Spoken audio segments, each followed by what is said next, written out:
आवाज गूंज रही है।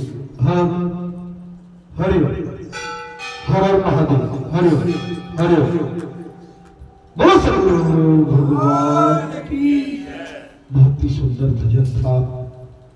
भगवान की भक्ति का नशा जब आता है तो भगवान के नाम का उसका भक्त दीवाना हो जाता है। और दीवानगी अगर भक्ति में आ जाए तो समझ लेना हमारा जीवन समझ गया। जीवन वही है जो भगवान की भक्ति में, भजन में, कीर्तन में और भगवान की सेवा भाव में। अरे सेवा बहुत बड़ी बताई गई है। कल भी प्रसंग सेवा का चलता रहा, हम कथा में बैठे थे। सेवा किसी को दिखावा के लिए नहीं, सेवा अपने मन की प्रसन्नता और भगवान के भाव के लिए। और जब भगवान का भाव हमारे पास, हमारा भाव भगवान के पास जाता है, भगवान बहुत ही उसका कई तरह से हमको कई गुना आशीष एवं आशीर्वाद देते हैं। ये सबको भगवान, ये जीवन मकड़ जाल है। ये समूचा संसार समुद्र है और इस समुद्र में एक गज घूम रहा है, गिरा, जो सभी को निगलने के लिए लालायत बैठा हुआ है। महाराज, जीव जब शैया पर अकेला होता है तब उसकी हालत गजेंद्र जैसी हो जाती है। बचाने के लिए न उसके सगे संबंधी, परिवार कोई नहीं आता। हम जिस दिन से हमारा जन्म हुआ है, ग्रह माने काल, काल हमारे पीछे लगा हुआ है। काल तो लगा है, लेकिन काल कब निकलेगा, कब हमें खाएगा, जी किसी को मालूम नहीं है। परमात्मा को राजी करोगे तो तुम्हारा बेड़ा पार हो जाएगा।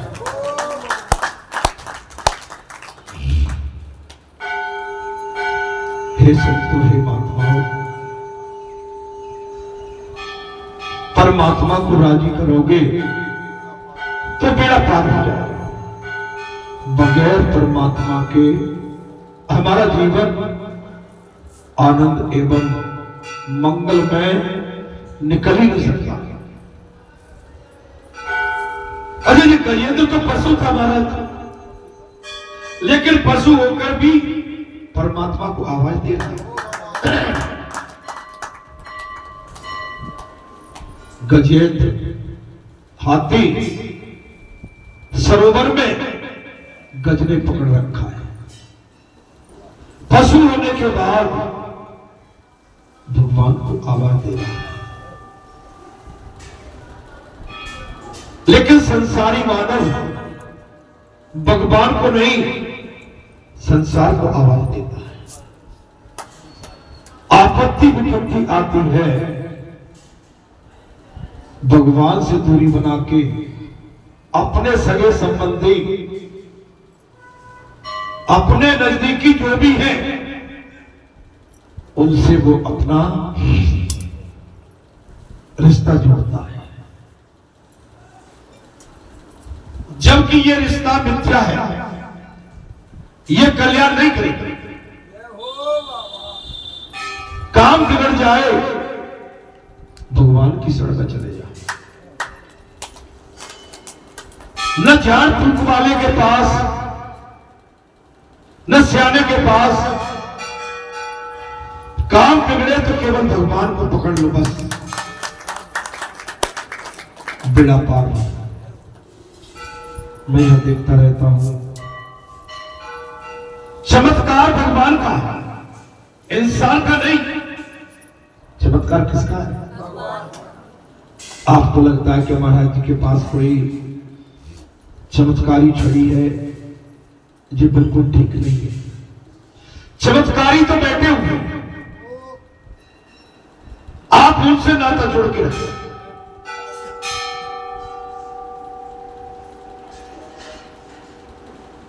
उनको यह आना था,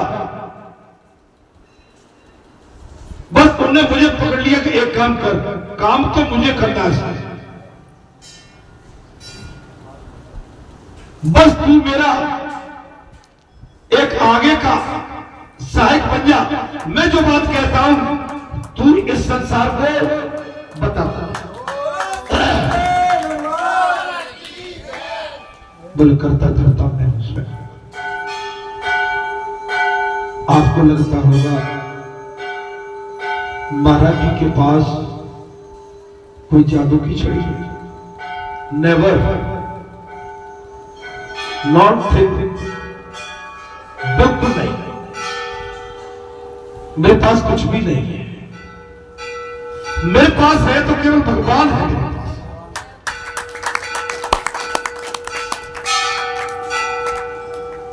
आपके पास भी भगवान है, सबके पास भगवान है, लेकिन जिसका आसरा, जिसका सहारा, जिसका विश्वास करना चाहिए, न उसका आसरा लेते हैं, न सहारा लेते हैं, न उस पर विश्वास करते हैं। विश्वास हम संसार पे करते हैं, जबकि संसार दगाबाज है, धोखेबाज है, ये आपका कल्याण कर ही नहीं सकता, ये तो आपको, हमको, सबको उलझन में डालेगा, और उलझन में हम डल गए तो इससे निकलना बहुत मुश्किल है। हे संतो, हे महात्माओं, भगवान से नाता जोड़ो, परंतु मनुष्य के मानता नहीं, भगवान से नहीं, वो संसार से नाता ज्यादा जोड़ो। आपके बालाजी धाम ग्राम बरेठा में 30 साल से 30 वर्ष हो गए। आपको लगता होगा बोले महाराज जी के तो बड़े आनंद है, गद्दी पे विराजमान है, हम बैठे हुए हैं, बढ़िया। यहां तक आने के लिए 30 वर्ष का सफर करना पड़ा है। कितना? ये जो बना है जो कोई रातों रातों में नहीं बन गया, 30 साल लगे उसको, इसकी रचना भी अकेले नहीं, आपके सहयोग से, सभी के सहयोग से। लेकिन जीवन का आधा भाग निकल गया, यहां तक पहुंचने के लिए भाई 30 वर्ष जो प्राइमरी होते, इनिशियल माने फर्स्ट स्टेज, वो 30 साल तो झोंक नहीं है। अब क्या बचा है? अब तो सूखा हुआ झाड़, मुरझाया हुआ पेड़, जिसकी डाली कोनी कोनी सब जवाब दे रही है। पता नहीं इस पेड़ का पतझड़ कब हो जाए, इस बरगद में से ये डाली कब टूट जाए, और टूटने के बाद उसकी वैल्यू बिल्कुल। महाराज आप समझिए, ईश्वर से कल बात वहां चलती रही, गुरु और भगवान। राम जी, राकेश भैया कभी मेहरबानी कर देना हम पे, अगर जाते जाते तो भी कर देना, हम जाने लगे तब तो नहीं। हाँ, वहां भी बात यही चल, ठीक, अब ठीक है, बात यही चल रही थी, गुरु के बगैर कल्याण नहीं है।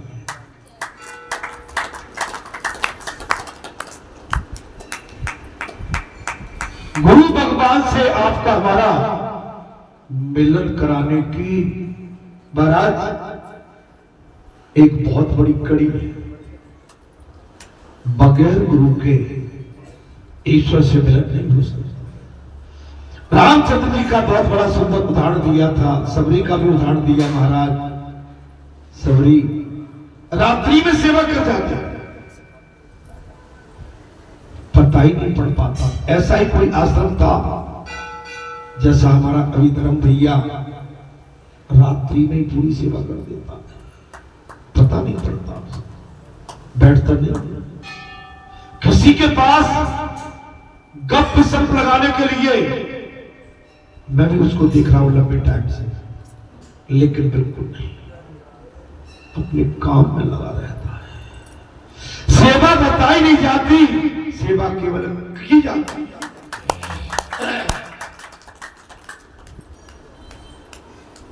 हम तो जरा सेवा को खुला जाते हैं। अभी हम देख रहे थे कहीं अंदर लाइट नहीं है, कहीं पूजा नहीं हो पा रही है। ये सब चीजें क्या है? हमारी असावधानी का एक बहुत बड़ा जीता जागता उदाहरण है। सचेत सावधान रहे। ड्यूटी माने ड्यूटी, ड्यूटी बताने के लिए नहीं, ड्यूटी करने के लिए भैया, बताने के लिए नहीं, ड्यूटी करने के लिए। जब गजेंद्र बहुत व्याकुल हो गया और उसके पास कोई नहीं, उसका हथनियों का झुंड, बाल बच्चे उस गजेंद्र के पास से सभी चले गए, क्योंकि गजेंद्र उस समय गहरे पानी में मगर गिरा, उसको खींच ले जा रहा। और जब उसके परिजनों ने सोचा कि अब तो इसका अंतिम समय है, सबने बेहाल छोड़ दिया, सब भाग लिए। बोले वो तो गजेंद्र समय काल के मुंह में, और काल से सबको डर लगता है, काल से सब भयभीत है। गजेंद्र जो श्री हरि की स्तुति की महाराज, गजेंद्र ने क्या किया? भगवान श्री हरि की स्तुति की है। उसकी बड़ी महिमा है महाराज। क्या महिमा है? श्री हरि की बड़ी महिमा है। कल महाराज जी ने बहुत अच्छे सुंदर उदाहरण दिए। राघवेंद्र सरकार महाराज शुक्ल पक्ष नवमी के दिन ठीक 12 बजे सूर्यवंश में प्रकट हुए।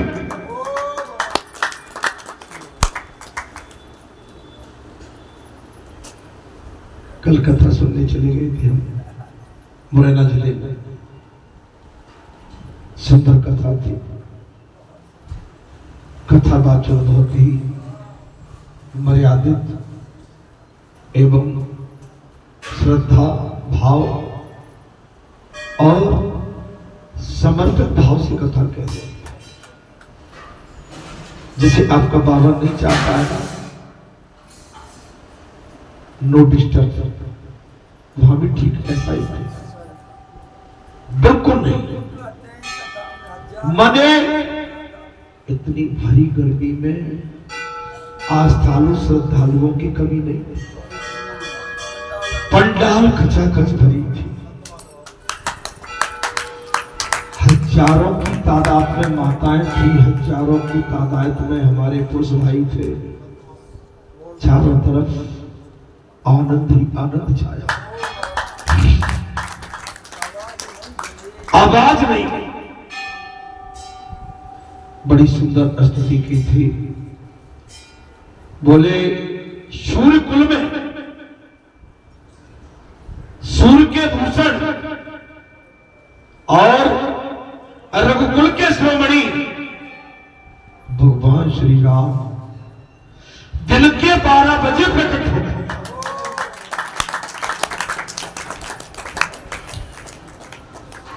जब भगवान प्रकट हुए सारी अयोध्या में खुशी छा गई। उन्होंने कथा बड़ी सुनी।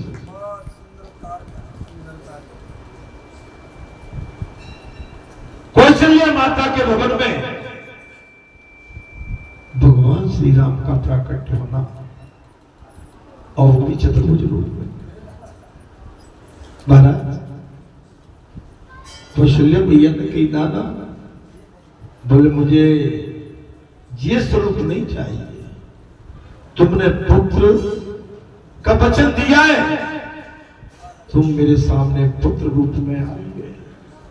महाराज बड़ा अच्छी उनकी कहावत थी। भगवान जब प्रकट हुए 5-7 फुट की लंबाई में हुए, बोले नहीं, मुझे इतना लंबा बड़ा बच्चा नहीं, मुझे छोटा चाहिए। भगवान लव रूप में आ जाते हैं, बोले 4 हाथ वाला नहीं, मुझे 2 हाथ वाला। भगवान ने 2 हाथ गाय कर, बोले नहीं, अभी नहीं, अभी रोए तो नहीं। बोले रोइए, बोले भैया मैं किसके लिए रो? संसार मेरे लिए रोता है और मैं क्यों रो?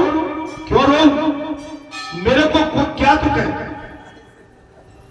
सुबह रो, भगवान को तो लीला करने दी, रो पड़े। आनंद आ गया जब भगवान प्राकट हुए। सूर्य भगवान आ जाते हैं वहां पर और सूर्य भगवान का रथ रुक जाता है। भगवान के दर्शन के लिए सारी सृष्टि, सारी देव सृष्टि आकाश मार्ग से देवता फूलों की वर्षा कर रहे हैं।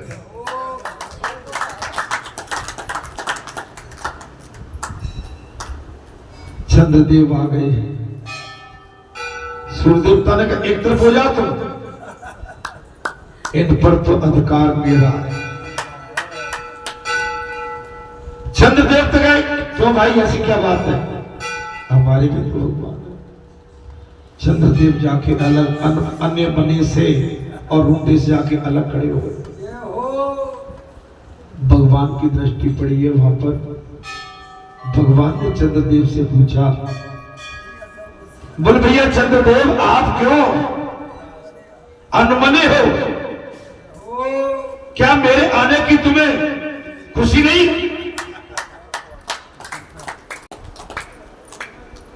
अरे दुनिया तो हंस रही है, जय जयकार कर रही है, मुस्कुरा रही है और तुम मुंह लटका के खड़े हो। कैसे खड़े महाराज? कारण क्या? बोले महाराज कारण तो ये है कि तुम सुरकुल में आई हो और सूर्य नारायण ने पूरा अधिकार अपना आप पर रख दिया, मुझे तो पास भी नहीं आने देते। बोले जाओ तुम्हारी भी मैं इच्छा पूरी कर। द्वापर में मैं ठीक आधी रात को तुम्हारे लिए आऊं और चंद्रवंश में आऊं। किसमें आऊंगा? चंद्रवंश में आऊं। रात्रि को ठीक 12। भगवान ने बहुत अस्तित्व की। अच्छा मैंने कई बार नाम की कहा, रामचंद्र नाम से जोड़ दिया।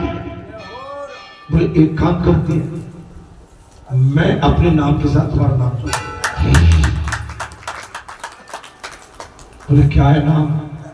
बोले रामचंद्र जी। अब भगवान ने वहां पर महाराज जी ने बहुत सुंदर प्रसंग छेड़ दिया था। रामचंद्र, बोले रामचंद्र नहीं, श्री रामचंद्र कृपाल भजमन हरण भय नवकंज लोचन कंज मुख कर कंज पद कंजारो। बड़ी सुंदर स्तुति की थी। कथा जब मन को छू जाए। अब आप कह रहे होंगे महाराज आप तो उसी की नकल कर रहे हो, तो भाई नकल करने के लिए भी तो अकल की जरूरत पड़ती है।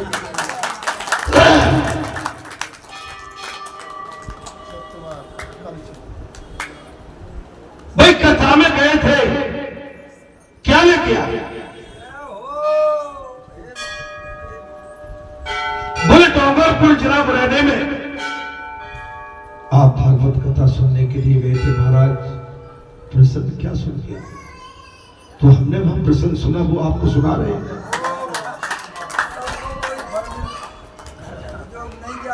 अगर हमने नहीं सुना होता तो हम तुम्हें नहीं सुना पाते। हमारा मन कहीं बैठे में अटका होता, खेत में खलिहान में।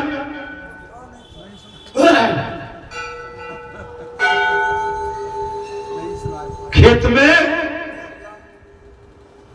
तो कथा नहीं सुना। आप जहां जाते हो, जो कोई सत्मार्ग कथा वेद शास्त्र की बात, उसको पकड़ लो। इससे हमारा आपका सभी का कल्याण तय होगा।